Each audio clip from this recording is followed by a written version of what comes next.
Good evening, brothers and sisters. It is 9:05 Central Standard Time on March 27, 2022. Hope our Creator is keeping you well and safe wherever you are in the world. Please make sure to hit that like button, share this across other platforms, and please subscribe if you're new. We need to let people know what's going on with our solar weather. We're going to just do a quick little interesting update, and then we should be out and about after that. We're going to notice that we just had a C flare pop off just a little bit ago. It's really not that big of a deal to have a C flare, right? However, remember what I've told you guys. Notice how the baseline is down here in the mid B section, okay? And notice how B is between this line and this line, okay? But you see where it's here, but if you watch, it's starting to come up. See how it's all of a sudden coming up, and now we're much closer to just living in C flare. Well, the more we happen to stay up into C flare, the better chances we are having large M's and even up into the lower X class. So we're definitely going to have to keep an eye on that. Alright?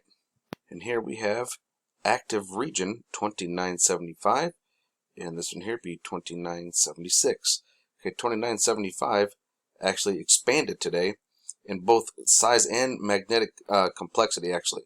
A line between the positive and negative polarity also appears to be forming, and this could be really, well, it would bode well for the chances of a noteworthy solar flare. See, that's this right here. See how it kind of has the positive and the negative?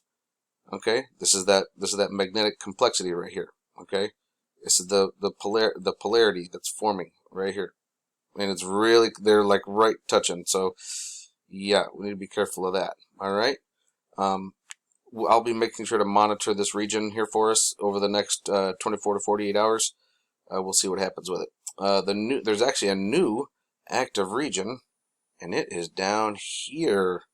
Yeah, look at the size of this bad boy. This turned into view just off the southeastern limb, and it is number 2978. It's a secondary spot. It appears to be trailing the main dark spot. So we've got this little bit over here that's trailing it. Now, it's currently producing low-level C flares. This is where we're getting a lot of our C flares, is from this thing. So over the next 24 to 48 hours, we'll see how it develops as it comes around the bend. And I'll tell you what, it could definitely be an interesting time. Also to take note is this guy right here. This is Sunspot Region 2974. This one is probably going to be named really soon, since they're really, really close together. As soon as we get a nice little red dot or blue dot like that, looks like it's going to be happening really soon. Once it gets to about like this size, folks, once we get one of the, I think it's going to be named here probably in the next 24 hours. So we'll see what happens. And then we have also got 2977 right up here. So we got 75, 76, 77. Alrighty. So lots of interesting stuff. Geomagnetic conditions. Let's go ahead and take a peek over there real quick, shall we? Our KP index levels are at a 4. We've actually been at 4 for a little bit. The solar wind stream did increase to just a little over 500 kilometers per second, and it is likely related to the onset of the experienced coronal hole stream that we talked about earlier this week. There's a faint, of course, with the faint halo CME observed that from March 25th, which was that M-class flare, is predicted to reach Earth again at any moment if it hasn't already. If it has, it was extremely weak. If it hasn't, it could still be very weak. It's kind of hard to say. But as of 11:30 UTC time, there was still no impact. So yeah, it's kind of hard to say. We're going to have to go take a peek at our pressure to really see if it's even popped off. So let's go take a peek at that. Alright, provided to us by University of Michigan.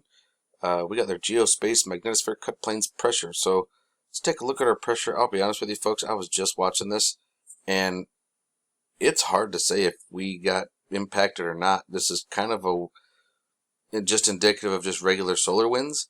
I'm not seeing, like, usually there'll be a wave, like a wave that'll come by and badoosh, you'll actually see the difference, and it really does, you know, it's a pretty decent, like, you can see it hitting our field, and you can see the bend come, you know, from it, and the pressures increase.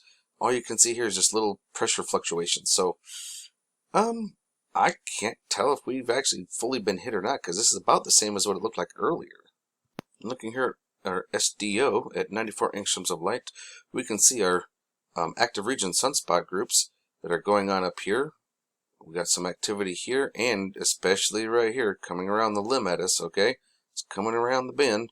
So this is actually why our increase of our baseline is going up, is from this guy, this little guy, these little guys here, but this one here, it is very active. So by the time this thing actually comes around and is full facing us, we could be looking at a very intense week. I'll tell you what. As we come over here and we're on spaceweatherlive.com, we can see our KP index is a 4 here. It's always good to have multiple sources, folks. That's why I kind of bounce around from screen to screen, from website to website. I do the comparisons back and forth to see, you know, not necessarily who's right or who's wrong, but I take the information from both and I try to make an educated decision based on as many different sources as possible and previous experience. It's kind of an interesting little conglomerate, and there are times where I'm wrong. I've been pretty close the majority of the time, but there's been a time or two where I'm wrong, and I mean I'm only human. I admit it. I'm not afraid to admit it. So it looks like tomorrow they are showing a KPNX possibility of 5, high latitude probability forecast, 60% severe for high latitude, middle latitude 40% for active. So aurora, we could be definitely seeing some aurora. I do want to show you guys this. This right here is our hemispheric power. Okay, and as you can tell, it looks like we were coming out of the solar winds almost, and it just calmed right down. And then it just kind of picked right back up again. So this right here would be typical at the nighttime, because as you can see, this is, you know, after the sun has gone down, you've just kind of lost power in your gigawatts of energy from the sun. But then look here, it all of a sudden it just started going back up again. Now this is, remember, it's 2:54 in the morning, UTC time over in England. Okay, you know, and we're looking at, oh look, 33 gigawatts. There's that number. So we're looking at, now these are gigawatts. Okay, now remember, gigawatts are very powerful. 1 gigawatt would power 750,000 homes for 24 hours. Okay, so yeah, 33. Imagine being able to harness this, folks. This is what Nikola Tesla was working on. So we're getting there. They already know how to do it. They've been doing it. They're just keeping it from us. So I will keep an eye on this, folks.